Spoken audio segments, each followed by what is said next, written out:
Daniel's Shadow. Normally, stories like the one being told now begin with "once upon a time." But this time was last week, and it was in a land not very far from here, a magical land known as Bison Hill. A land where they say dreams come true, and where rings are said to magically appear on the fingers of lovely young girls every spring. In this magical land lived a young man by the name of Daniel.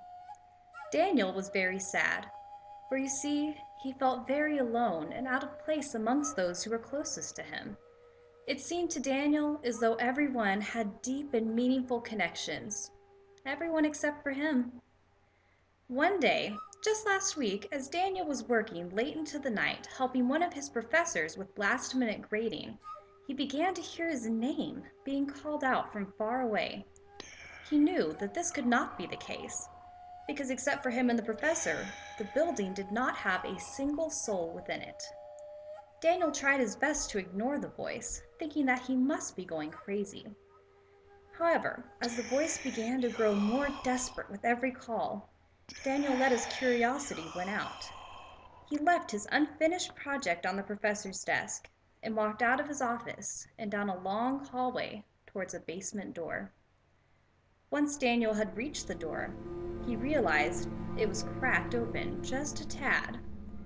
He pushed it open slowly and cautiously began to descend down a spiral staircase into the depths below. Downward and downward he went, deeper and deeper still. As he was making his descent, he suddenly realized that it was extremely dark. In a moment of epiphany, he decided to pull out his phone and use it as a flashlight. As soon as he was able to reach the bottom of the stairs, and before his eyes could adjust to the sudden burst of light coming from directly in front of him, the room started to spin out of control. He was knocked off of his feet and landed face first in what seemed to be a pile of leaves. Each moment felt like an eternity, with Daniel lying face first in a pile of bitter and crunchy darkness.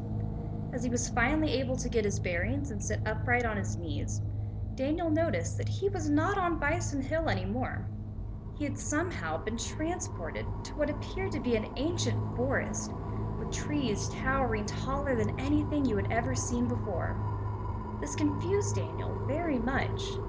In a moment of panic, he stood to his feet and began to yell for his professor.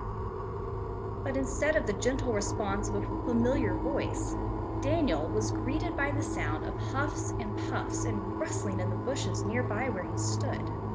Knowing better than to take chances, not like many other fairy tale characters you may know of, Daniel took off in a sprint towards a clearing in the forest. At the clearing, he stopped just short of tumbling off of a cliff that appeared to be at least 50 feet, which dropped into a raging river below. Then, another sound made Daniel jump. Excuse me, young lad. You are kind of standing on my tail, and I would much appreciate it if you would, not do that. Daniel looked down and realized the chipper voice was coming from the mouth of a beaver. Daniel yelled, and losing his balance, he stumbled backwards. What? Do you see the shadow? Cried the beaver, looking around in a panic.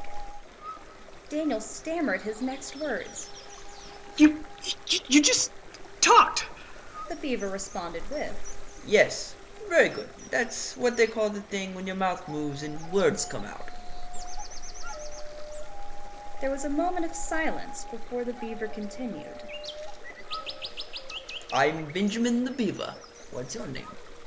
The beaver held out his claw to shake Daniel's hand.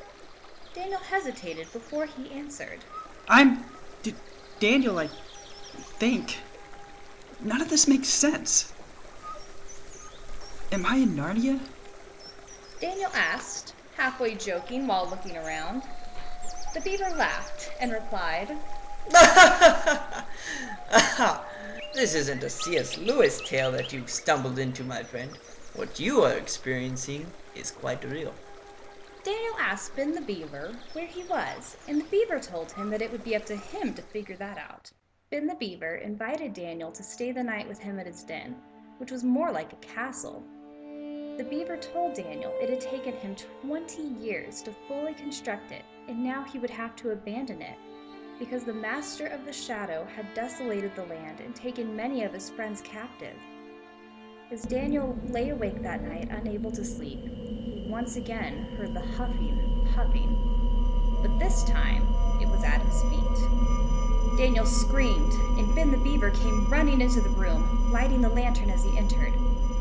Daniel saw it was a wolf, white as snow, with eyes that looked like they could cut iron.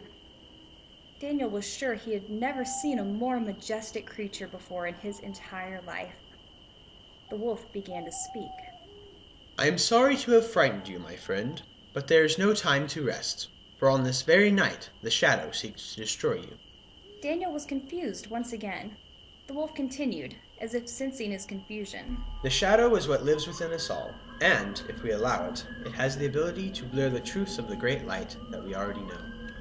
Things were beginning to make sense to Daniel, and he jumped out of the bed and left the den with the wolf and the beaver.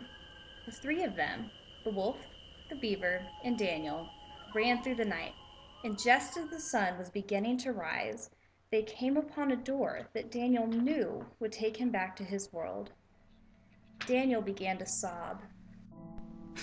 I can't go back there. I have no one. Can't I just stay here with the two of you? The beaver looked at Daniel with a bit of disgust and a little bit of sympathy in his eyes, and he said, We have always been with you. Just because you do not feel it all the time does not mean it isn't true. Stop listening to the shadow. The wolf nudged Daniel towards the door and said, Now you must return, and remember that the shadow will not rest. Stay on your guard, my brother. The beaver and the wolf smiled as Daniel opened the door and stepped through. He was transported back into his professor's office. Although Daniel was still rather confused, he smiled as a sense of comfort washed over him. The end.